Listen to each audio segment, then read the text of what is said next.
birebana n'isengero abanyesengero basabwe kugira ibyo bavugurura barabivugurura bashyiramo amafaranga nabyo bigiye gusaza zitarataha iyo bibagewe nta nsengero nafungura n'ibyo dukora tubikora nyine byose kugira ngo abantu nayo insengero muri development muri ibi byose twavugaga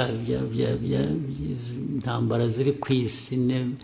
na survival y'igihugu insengero zifitemo uruhare nazo ziratanga akazi se they are just cheating abenshi they are just cheating ariko mubahehe mwebwe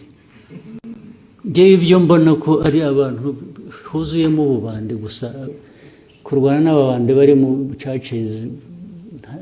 nabyo nta mpuhwe mbifitiye na busa rwose ariko mwebwe abakoroni barabarindagije namwe murarindagira ubu ibintu twirwe tuganira ibintu bya church bisengero wagiye mujye guhinga mworore mujye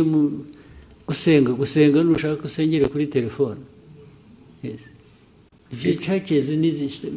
aho byaturutse ntuhazi churches ahantu hose ziri ahubwo ndetse buriya nuko dushaka gushyira ibintu mu kuri tudashaka guhutaza abantu tugira kwigisha naho hafunzwe nke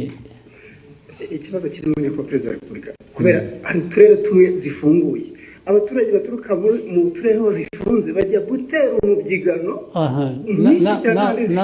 naho tuzazifunge ahubwo yes aho ziri ubwo tuzazifunga bajye basengera mu rugo rwose iri senga abanyafurika mwara